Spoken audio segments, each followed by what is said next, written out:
जय हिंद। मैं विजयकांत सत्यज इस्तकबाल करता हूं आप सभी का आपके अपने परिवार उत्थान में। हम हैं उत्थान, राष्ट्र निर्माण हमारी पहचान।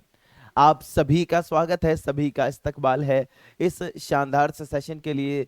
भाई इस समय हो चुका है वागीशा सेशन का, अर्थात आप सभी की दवाई का, शब्दावली की दवाई का। भाई ये है शब्दावली का ब्रह्मास्त्र, रोज सुबह की आपकी ये दवाई है भाई। रोज सुबह की दवाई है। आइए इस दवाई का सेवन करते हैं और इस सेशन को देखते हैं, इसका आनंद लेते हैं। भाई ये है वागीशा सेशन। वागीशा के तहत हम क्या डिस्कस करते हैं, तो हम रोज पर्यायवाची शब्दों को, विलोम शब्दों को, समशब्द भिन्नार्थक शब्दों को, अनेकार्थक शब्दों को, मुहावरे, लोकोक्तियों को, तत्सम तद्भव को, भाई वर्तनी शुद्धिकरण के अंतर्गत आने वाले शब्दों को, दो दो तीन तीन उदाहरण हर टॉपिक के देखते हैं। इस तरीके से 15-20 शब्द यानी कि 15-20 शब्दावली के प्रश्नों को हम रोज तैयार करते हैं। 15-20 शब्दावली के प्रश्नों को हम रोज तैयार करते हैं। तो बस शुरू करते हैं आज के इस सेशन को। महत्वपूर्ण से महत्वपूर्ण शब्द आप लोगों को करवाता हूं, तो तैयार हो जाइए भाई। कॉपी पेन निकाल लीजिए, अपनी डायरी निकाल लीजिए, डेट डाल लीजिए आज की और लिखना शुरू कीजिए। बट डेट डाल के लिखा कीजिए रोज का, रोज के रोज डेट डाल के लिख लीजिए, ताकि इस दिन सर ने ये पढ़ाया था, इस दिन ये पढ़ाया था, आप लोगों का भाई नोटेड रहे सारी चीजें। पर्यायवाची शब्द, ठीक है जी। पर्यायवाची शब्द, पर्यायवाची शब्द ये है, पर्यायवाची शब्द है मित्र, पर्यायवाची शब्द। आइए पर्यायवाची शब्दों के उदाहरण को देखते हैं। सबसे पहला उदाहरण आज का हमारा है कनक। कनक, भाई कनक शब्द है। कनक का क्या क्या अर्थ होता है, तो कनक का एक अर्थ तो होता है सोना, ठीक है। पर्यायवाची की हम बात कर रहे हैं। कनक यानी कि सोना, स्वर्ण, हिरण्य, हेम, हाटक, कंचन, या फिर आप ये कह लीजिए कि ये सब सोने के पर्यायवाची हैं। किसके पर्यायवाची हैं जी? ये सोने के पर्यायवाची। सोने का पर्यायवाची कनक भी होता है, सोने का पर्यायवाची स्वर्ण भी होता है, हिरण्य भी कहते हैं इसे। इसी तरीके से शब्द बनता है हिरण्य कशिपु। हेम भी कहते हैं भाई, हाटक भी कहते हैं और कंचन भी कहते हैं। ये सब स्वर्ण के, सोने के पर्यायवाची होते हैं। आगे बढ़िए, अब है आपके पास शब्द कल्प वृक्ष। ये भी कई बार आया है आपकी परीक्षा में, कल्प वृक्ष। कल्प वृक्ष को क्या क्या कहते हैं, तो भाई इसे पारिजात कहते हैं। सुर तरु, सुर यानी कि देवताओं का तरु, सुर मतलब देवता, तरु मतलब पेड़। तो जो देवताओं का पेड़ हो उसे सुर तरु कहते हैं, कल्प तरु कहते हैं भाई, इसे देव वृक्ष कहते हैं, मंदार कहते हैं और हस्ती चंदन कहते हैं। इन सब नामों से कल्प वृक्ष को जाना जाता है। महत्वपूर्ण है, आता है आपकी परीक्षा में। कृष्ण के पर्यायवाची काफी बार पूछे गए हैं। आइए देखते हैं कृष्ण के पर्यायवाची। भाई ये तो आसान है, इनमें से अधिकतर आप लोगों को पहले से ही याद होंगे, ऐसी मैं आशा करता हूं। सबसे पहला उदाहरण है कृष्ण का पर्यायवाची। कृष्ण के पर्यायवाची में सबसे पहला आ जाएगा केशव। कृष्ण को हम भाई केशव भी कहते हैं, पीतांबर भी कहते हैं। पीत अंबर को धारण करने वाला, समास के अंतर्गत भी ये आता है, तो भाई ये बहुव्रीहि समास हो जाता है। पीतांबर शब्द है, वंशीधर है, वासुदेव है, नंद नंदन है, यशोदा नंदन। भाई ये नंद के पुत्र थे, यशोदा के पुत्र थे, अतएव नंद नंदन, यशोदा नंदन, गिरिधर। भाई इन्होंने गिरी को धारण किया था अपनी छोटी उंगली में, कानी उंगली में इन्होंने गोवर्धन पर्वत को धारण कर लिया था, गोवर्धन पर्वत को उठा लिया था, अतएव इन्हें गिरिधर भी कहते हैं। कमल नयन, कमल जैसे इनके नयन हैं, कमल के समान इनके नयन हैं, अतएव इन्हें कमल नयन भी कहते हैं। ऋषिक धन ईश से बना है, ऋषिक धन ईश और ये ऋषिकेश शब्द होता है, ऋषिकेश। भाई ये भी कृष्ण का पर्यायवाची होता है। मुरलीधर भी इन्हें कहते हैं, मुरली को धारण करते थे भाई, ये मुरलीधर कह लीजिए, वंशीधर कह लीजिए, ये सब कृष्ण के पर्यायवाची होंगे। लिख लिया होगा भाई इतना। आगे देखिएगा, विलोम शब्दों को देखते हैं। विलोम शब्द, विलोम अर्थात जो उल्टा अर्थ प्रस्तुत करे, विपरीत अर्थ प्रस्तुत करे। देखिएगा शब्द है आपके पास आस्तिक। किसे कहते हैं भाई आस्तिक? तो उस व्यक्ति को आस्तिक कहा जाता है जो, उस व्यक्ति को आस्तिक कहते हैं जो ईश्वर में विश्वास रखता हो। जो ईश्वर में विश्वास रखता है उसे आस्तिक कहते हैं। और भाई जो ईश्वर को नहीं मानता उसे नास्तिक कहा जाता है। उसे क्या कहते हैं? तो नास्तिक कहते हैं भाई, उसे नास्तिक कहते हैं। आगे देखिएगा, आय शब्द है। आय, आय का विलोम क्या होगा? तो भाई व्यय होगा। आय, आय यानी कि जो आपके पास सैलरी आ रही है, जो आपके पास कमाई आ रही है, उसे कहते हैं आय। और इसका विलोम होगा व्यय। व्यय यानी कि खर्च करना। आय और व्यय ये एक दूसरे के विलोम होते हैं। अब एक शब्द है आध्यात्मिक। आध्यात्मिक जब ईश्वर की बात की जाए, परलोक की बात की जाए, साधना लगाने की बात की जाए, वो होती हैं आध्यात्मिक बातें। और दूसरा होता है भाई सांसारिक बातें। सांसारिक, किसका किससे चल रहा है, ठीक है। आज पिज्जा खिलाओगे क्या, मैं तो ये खाऊंगा, मैं ये घूमूंगा, मुझे ये चाहिए वो चाहिए, ये सब सांसारिक चीजें हैं भाई। ये क्या है, सांसारिक हैं। और आध्यात्मिक ईश्वर की बात होगी, परमात्मा की बात होगी, आत्मा की बात होगी, और इन चीजों की बात होती है भाई। ये सब साधना लगाने की बात होगी, ये सब आध्यात्मिक हो जाता है। आयात और निर्यात ये तो आपको पहले करवा चुका हूं मैं। हो सकता है शाम वाली क्लास में करवाया हो, वागीशा में ना करवाया हो, करवाया है ये आयात निर्यात। फिर भी वागीशा के तहत पहली बार आया है, तो समझ लीजिए क्या होता है भैया आयात निर्यात। तो किसी चीज को देना, जैसे एक देश है, मान लीजिए यहाँ पर भारत है, यहाँ मान लेते हैं भारत है, और यहाँ पाकिस्तान है। यहाँ भारत और यहाँ पाकिस्तान। और भारत में गाड़ियों का उत्पादन अधिक होता है, बहुतायत मात्रा में होता है, और इसका भाई एक्सपोर्ट होता है। एक्सपोर्ट यानी कि भारत से गाड़ियां कहाँ दी जा रही हैं, पाकिस्तान में दी जा रही हैं। तो भारत से गाड़ियां पाकिस्तान जा रही हैं भाई, पाकिस्तान में भारत से गाड़ियां जा रही हैं, तो गाड़ियां बन के जा रही हैं, तो ये होगा निर्यात। निर्यात इसे कहेंगे, निर्यात कहते हैं भाई। और कुछ चीजें ऐसी भी तो होंगी जो पाकिस्तान में अच्छी बनती होंगी और ज्यादा मात्रा में बनती होंगी, उनकी जरूरत भारत को हो। जैसे केला हो सकता है, केला, हालांकि केला भारत में भी काफी होता है, भारत भी इसका एक्सपोर्ट करता है, पर उदाहरण के रूप में ले लीजिए भाई पाकिस्तान, मान लीजिए कि केले का उत्पादन अधिक मात्रा में करता है और वो भारत को केला बेच रहा है। तो केला जब भारत को बेच रहा है तो ये होगा आयात, इसको कहेंगे आयात। और जब भारत दूसरे देश को दे रहा है तो इसे निर्यात कहा जाता है। आगे बढ़िएगा भाई, आत्मा का विलोम क्या होगा, तो परमात्मा होगा। आत्मा का विलोम परमात्मा होगा भाई। आशा है यहां तक बातचीत समझ में आ रही होगी। जहां पर भी आप लोगों को समझ में ना आए ना, तो आप लोग कमेंट सेक्शन में क्वेश्चन पूछ लिया करो कि सर ये कैसे हुआ, एक ये और बता दो, या अगर संभव होगा तो कमेंट में ही जवाब दे दूंगा, और संभव नहीं हुआ तो अगले दिन सेशन में बता दूंगा, अगले सेशन में उसे बता दूंगा। ऐतिहासिक शब्द है भाई, ऐतिहासिक, क्या ये शब्द सही है? एक बार पहले आप लोग इन चारों ही विकल्पों में सोच लीजिए, अपना दिमाग लगा लीजिए, क्या ये सही है? ऐतिहासिक, उच्च श्रृंखला और उच्च श्रृंखलता, भाई इसके बाद है उपरोक्त और ऊपर लिखित। तो इन्हें सही करते हैं एक एक को, देखिएगा। शब्द है ऐतिहासिक, भाई इतिहास शब्द है, और इसके साथ में एक प्रत्यय जुड़ा है। इतिहास के साथ में कौन सा, तो भाई एक प्रत्यय जुड़ा हुआ है। ई किस में परिवर्तित हो जाएगा, तो ये भाई ई आई में परिवर्तित होगा। ई किस में, भाई आई में परिवर्तित हो जाएगा। और ई, ये जो छोटी वाली ई है, ये जो प्रत्यय के रूप में लगी है, ये अंतिम स्वर को हटाकर साथ में जुड़ जाती है, तो ये शब्द होगा ऐतिहासिक। ऐतिहासिक शब्द बनता है। क्या बनेगा भाई, ऐतिहासिक। ध्यान से देखिएगा, नोट करते चलेंगे एक एक को। ऐतिहासिक शब्द बनता है। आगे है उच्च श्रृंखला, उच्च श्रृंखलता शब्द। आइए इसे भी देख लेते हैं। उच्च श्रृंखलता ये शब्द कैसे बनता है, तो उद्धन श्रृंखला से बनेगा।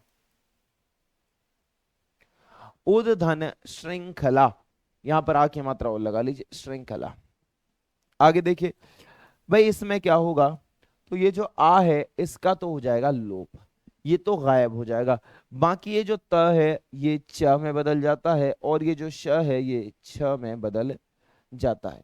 यहां से क्या बचा, तो ऊ है, और यहां पर क्या है भाई, ये री है, और री के साथ में खल शब्द है। इस तरीके से आपने लिख लिया। अब आप इसको पूरा कर लेंगे तो ये क्या बन जाएगा, उच्छृंखल शब्द बन जाएगा भाई। उच्छृंखल शब्द बन जाता है, उच्छृंखल शब्द बन जाता है, उच्छृंखल शब्द बन जाता है भाई। तो आइए इसे लिख लेते हैं, उच्छृंखल। जो एक विवाह वाला नियम मैंने आपको बताया है कक्षा में, याद होगा भाई, संधि जिसने मेरी पढ़ी है मेरे द्वारा तो उन्हें याद होगा, एक विवाह का नियम मैंने बताया था। भाई यहाँ पर विवाह का नियम ही लग रहा है कि बालक और बालिका दोनों को ही थोड़ा थोड़ा परिवर्तित होना होता है, तो बस वही हुआ है। त भी परिवर्तित हुआ है और श भी परिवर्तित हुआ है, इससे कहते हैं विवाह का नियम। उपरोक्त शब्द है, आइए उपरोक्त को भी समझ लेते हैं, यहां पर समझा देता हूं उसे। ये शब्द बनता है उपरी धन उक्त से, उपरी धन उक्त। यहां पर है लघु ई और यहां है उ, तो ई किस में परिवर्तित हो गई भाई, ये ई किस में होगी भाई, य में परिवर्तित हो जाएगी। यण संधि का यहाँ पर नियम लगेगा, उ ऐसे का ऐसा ही रहेगा, क और त को लिख लीजिए, और यहाँ पर शब्द है ऊपर, हलंत लगा लो। इसको जब हम पूरा करेंगे तो ये हो जाएगा ऊपर युक्त। ये जो र है, ये जो र है भाई, ये चला जाएगा रेफ के रूप में ऊपर युक्त, ठीक है ना, उपर्युक्त शब्द बन जाएगा, उपर्युक्त शब्द बन जाता है भाई। ऐसे होता है, उपरोक्त नहीं होता उपर्युक्त होता है, उपरोक्त नहीं होता उपर्युक्त शब्द होता है, उपर्युक्त शब्द होता है। आगे देखिएगा, ऊपर लिखित। ऊपर लिखित, क्या ये शब्द सही है जी? ऊपर लिखित शब्द सही है? नहीं जी, ऊपर लिखित नहीं होगा। जैसे यहां पर ऊपरी आया है ना, बिल्कुल वही चीज होगी, तो ये ऊपरी लिखित शब्द होगा, ऊपरी लिखित ये शब्द बनेगा। ठीक है भाई, केवल और केवल आपको सही गलत नहीं बता रहा हूं, शब्द कैसे बना है वो भी बता रहा हूं। देखिएगा, ये है वर्तनी पढ़ने का तरीका और ये है वागीशा की पहचान, ये है भाई वागीशा की पहचान। ठीक है, बताया कीजिए आप लोग कमेंट सेक्शन में कि सेशन आपको कैसा लगता है। तत्सम तद्भव को देखते हैं, तत्सम तद्भव। तो पहला है यहाँ पर ऊपरी, जो कि अभी अभी आपने देखा है ऊपरी, और इसका तद्भव होता है ऊपर। इसका तद्भव क्या होता है भाई? ऊपर। ऊपरी का तद्भव ऊपर होगा। उपल शब्द है, उपल, उपल का तद्भव क्या होगा? तो ओला होगा, उपल का तद्भव ओला होगा भाई। उलूक शब्द है, उलूक, उलूक का तद्भव होता है उल्लू, उलूक का तद्भव उल्लू होता है भाई। उष्ट्र शब्द है, उष्ट्र, और इसका तद्भव होगा ऊंट। भाई ये काफी बार आया है उष्ट्र वाला, यानी कि ऊंट वाला, तो भाई बहुत ज्यादा बार आया है, इसको तो ध्यान देंगे ही देंगे। बाकी सब भी यहां से महत्वपूर्ण है, बाकी सभी महत्वपूर्ण है, परंतु उष्ट्र ज्यादा महत्वपूर्ण है। ध्यान से देखिएगा भाई, उष्ट्र का तद्भव क्या होता है? तो ऊंट होता है, ऊंट इसका तद्भव होता है भाई। ये हुई तत्सम तद्भव की बात। आगे बढ़िएगा, अब है अनेकार्थक शब्द। आइए अनेकार्थक शब्द को समझते हैं, क्या होते हैं भाई अनेकार्थक शब्द? तो वे शब्द अनेकार्थक होते हैं जो एक से अधिक अर्थ बयां करते हैं, उन्हें अनेकार्थक कहा जाता है। कनक शब्द है, कनक, कनक का क्या क्या अर्थ हो सकता है? तो भाई कनक का सबसे पहला अर्थ हो जाता है सोना। वो पंक्ति आपने पढ़ी है ना, कनक कनक ते 100 गुनी मादकता अधिकाय, वाह खाए बौराए जग या पाए बौराए। तो बस वही है। तो वहां पर एक कनक का मतलब क्या होता है भाई? सोना होता है, और एक का मतलब धतूरा होता है।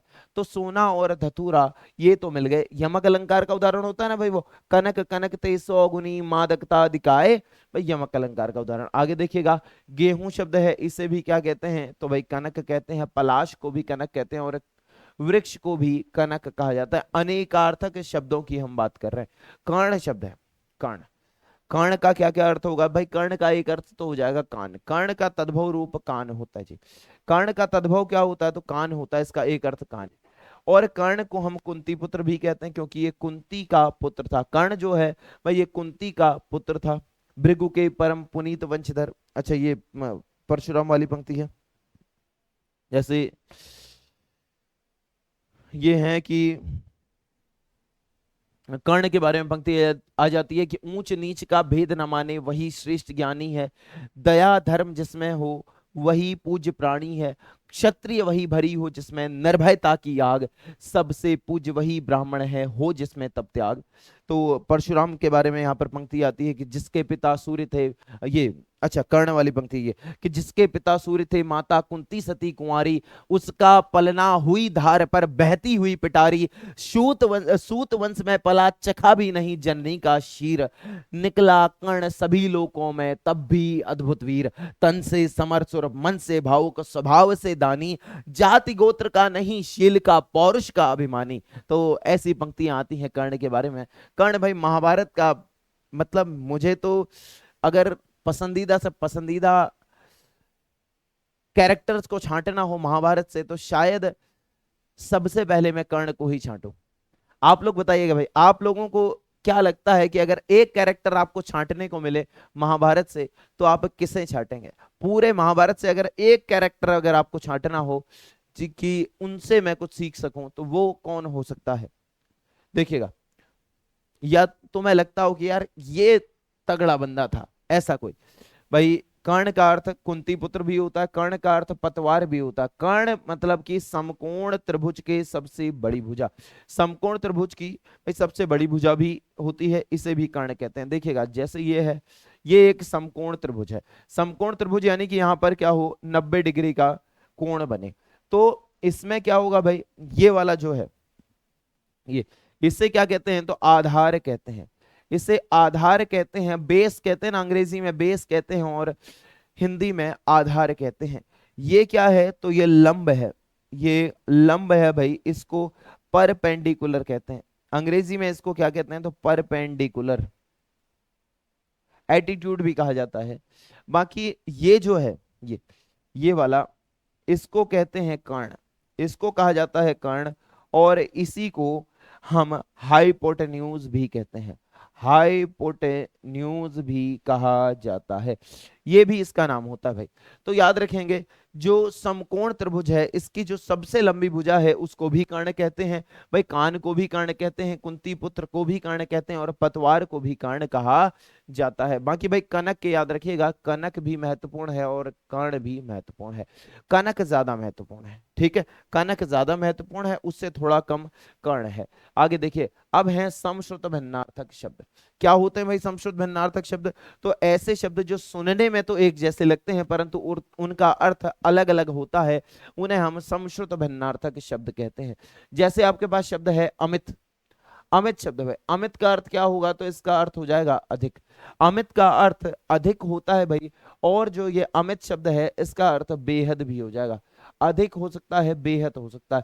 बाकी इसी से मिलता जुलता एक शब्द है अमीत, अमीत यानी कि जो हमारा मित्र ना हो, जो मित्र ना हो तो भाई वो शत्रु होगा, अमीत कहते हैं उसे, अमीत यानी कि भाई शत्रु। आगे देखिएगा अरि और अरि, अरि, अरि कहते हैं शत्रु को। जैसे मुरारी एक शब्द आपने सुना होगा, कृष्ण को कहते हैं मुरारी, मूर्धन अरि से बना है वो, मूर्धन अरि, मूर राक्षस के ये अरि थे, दुश्मन थे, और यहां पर है अरि। मूर्धन अरि से क्या बनेगा तो मुरारी बनेगा, मुरारी बन जाता है। आगे बढ़िएगा, इसके बाद है अरि, अरि सुनो तो सही।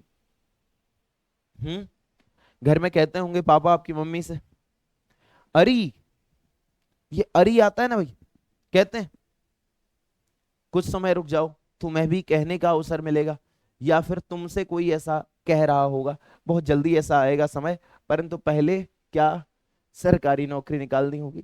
पहले भाई सरकारी नौकरी निकालनी होगी, नौकरी निकालने के बाद विवाह की, ये जो ब्याह की पूरी प्रक्रिया है बड़ी तेज चलती है, फिर ये सुपर फास्ट बुलेट ट्रेन हो जाती है भाई, बुलेट ट्रेन, ठीक है। लेकिन इतना निवेदन आप लोगों से करूंगा भाई, गुरु होने के नाते इतना आप लोगों से गुरु दक्षिणा मांगना जरूर चाहूंगा कि जब भी विवाह करें भाई दहेज ना लें यार, दहेज ना लें, ये इतना जरूर चाहूंगा भाई, दहेज ना लें, ठीक है ना, दहेज ना लें।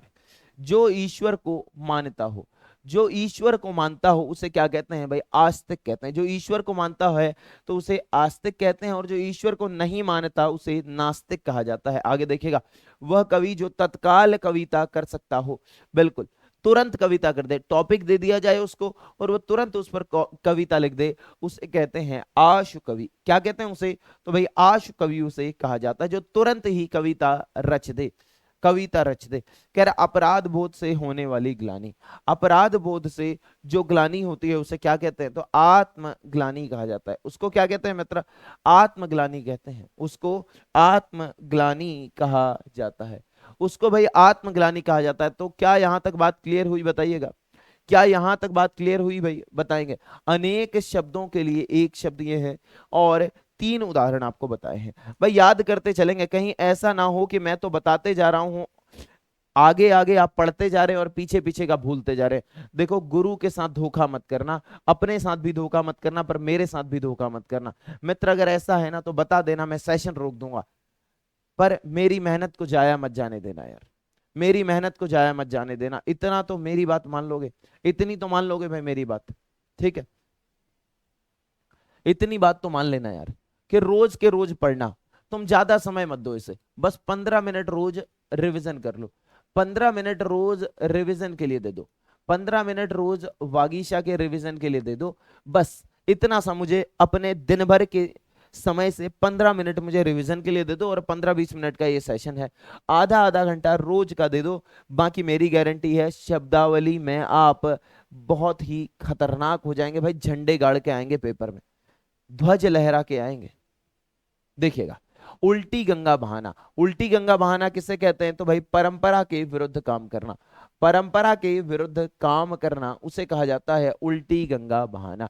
परंपरा के विरुद्ध काम करने को कहते हैं उल्टी गंगा बहाना। आगे देखिएगा, भाई उंगली पर नचाना, उंगली पर नचाना यानी कि कहा जाता है ना, जैसे कोई पति है, वो अपनी पत्नी की ही बात मानता है, तो क्या कहते हैं कि अरे ये तो जोरू का गुलाम है, ये तो जोरू का गुलाम है, ये तो बस उसी की उंगलियों पर नाचता है, जैसा जैसा इसकी बीवी कहती है ये तो वैसा ही करता है, तो ये जोरू का गुलाम है, ऐसा कहा जाता है ना भाई।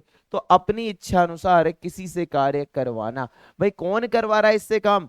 उंगली पर नचाना। कौन नचा रहा है इसे उंगली पर? ऐसा मैं नहीं कह रहा हूं भाई, ऐसा लोग कह रहे हैं कि ये तो जोरू का गुलाम है, तो ये उन्हीं की उंगलियों पर नाचता है, उन्हीं की उंगलियों पर, भाई अपनी पत्नी की उंगलियों पर ही नाचता है। आगे देखिएगा, कह रहा है आसमान से गिरा खजूर पर अटका। आसमान से गिरा, एक मुसीबत तो ये, एक मुसीबत तो ये कि आसमान से गिरा, और दूसरा भाई खजूर पर अटक गया। अब गिरना ही था तो एक ही बार में गिर जाता यार, अब दोबारा से गिरेगा भाई। आसमान से गिरा खजूर पर अटका, आसमान से गिरा खजूर पर अटका, एक नई मुसीबत में पड़ना, एक नई मुसीबत में पड़ना। भाई आसमान से तो ये गिरा, अब जो होना था देखी जाती यार, एक नई मुसीबत में पड़ना, ये होता है आसमान से गिरा खजूर में अटका। अगला है देखिएगा, आंख नदीदा काढ़े कसीदा। आंख नदीदा काढ़े कसीदा, ये है भाई, आंख नदीदा काढ़े कसीदा। कह रहा है योग्यता न रहने पर भी काम करने की शेखी भरना, योग्यता न रहने पर भी काम करने की शेखी भरना, इसे कहते हैं आंख नदीदा काढ़े कसीदा। यहां पर भाई आज की मुहावरे, लोकोक्तियां, संशोधनार्थक शब्द या फिर जितना भी वागीशा के तहत था वो हो चुका है पूर्ण। ठीक है भाई, बाकी मुझे एक बार बताइएगा, कमेंट सेक्शन में ये बताइएगा कि क्या आप लोग सच में रिवीजन करते हो या फिर केवल कहते हो। भाई कमेंट सेक्शन में मुझे ये बताना है, कमेंट सेक्शन में आप लोगों ने मुझे ये बताना है कि क्या आप लोग रिवीजन कर भी रहे हो, एक बात ये, ठीक है ना? और ये क्या सेपरेट कॉपी बनाई है, सेपरेट नोटबुक, सेपरेट कॉपी क्या आप लोगों ने बनाई है, बताइएगा। ठीक है, उसमें डेट वाइज लिखना है भाई, रोज का रोज कि हम ये कर रहे हैं, ये कर रहे हैं। और तीसरा ये बताइए, क्या संडे को आप लोग टेस्ट के लिए तैयार हैं? संडे को एक टेस्ट ले लूं भाई, संडे को क्या एक टेस्ट ले लूं? ऐसा कर सकते हैं कि 6 दिन तो मैं रिकॉर्डेड दूं इस सेशन को, 6 दिन तो रिकॉर्डेड दूं, सोमवार से लेके शनिवार तक। और संडे को, बस संडे को मैं आपको प्रैक्टिस करवा दूं सुबह 6:30 बजे ही, या फिर आप लोग जो समय निश्चित करोगे उस समय पर। तो क्या आप लोग टेस्ट के लिए तैयार हैं, ये बताइएगा। सेपरेट कॉपी बनाई है कि नहीं, ये बताइएगा। भाई रिवीजन कर रहे हैं कि नहीं, ये बताइएगा। ठीक है ना? बाकी अगर कर रहे होंगे तो आपके ही लिए बेहतर है, और नहीं कर रहे होंगे तो खुद ही के पैर में कुल्हाड़ी मार रहे हैं। बाकी आपकी इच्छा, जैसा चाहे वैसा कर लीजिए। मैं अपनी तरफ से पूरी मेहनत कर रहा हूं, जितना हो सकता है ना मेरे पास, मैं जितना आपके लिए कर सकता हूं उतना करने के लिए तैयार हूं। हालांकि अभी भी पूरा एफर्ट कर रहा हूं, इससे ज्यादा और कुछ हो सकेगा तो वो भी करने के लिए हमेशा तैयार रहूंगा। लगातार आपके लिए मेहनत करता रहूंगा, पर आप खुद के लिए तो मेहनत कर लो। आप भाई खुद के लिए मेहनत करो, मैं आपके लिए मेहनत करने के लिए तैयार हूं, हमारी पूरी उत्थान टीम आपके लिए मेहनत करने के लिए तैयार है। आप खुद के लिए मेहनत कीजिए भाई। अपना भविष्य बनाइए और बहुत जल्दी एक सरकारी नौकरी या फिर जिस भी नौकरी में आप पहुंचना चाहते हैं उस नौकरी में पहुंचिए और माँ बाप के सपने को साकार कीजिए, अपने सपने को साकार कीजिए और अपने घर वालों की स्थिति, माँ बाप की स्थिति को थोड़ा सा बेहतर कीजिए, घर वर ठीक बनाइए। बहुत सारे लोगों का ऐसा होगा कि बरसात में घर चूता होगा, भाई होता है यार, ये सबका है कि बरसात में पानी गिर रहा है और जहां जहां जहां से पानी गिर रहा है वहां पर या तो मग्गा रख दिया, कोई बर्तन रख दिया कि ताकि पानी फैले ना।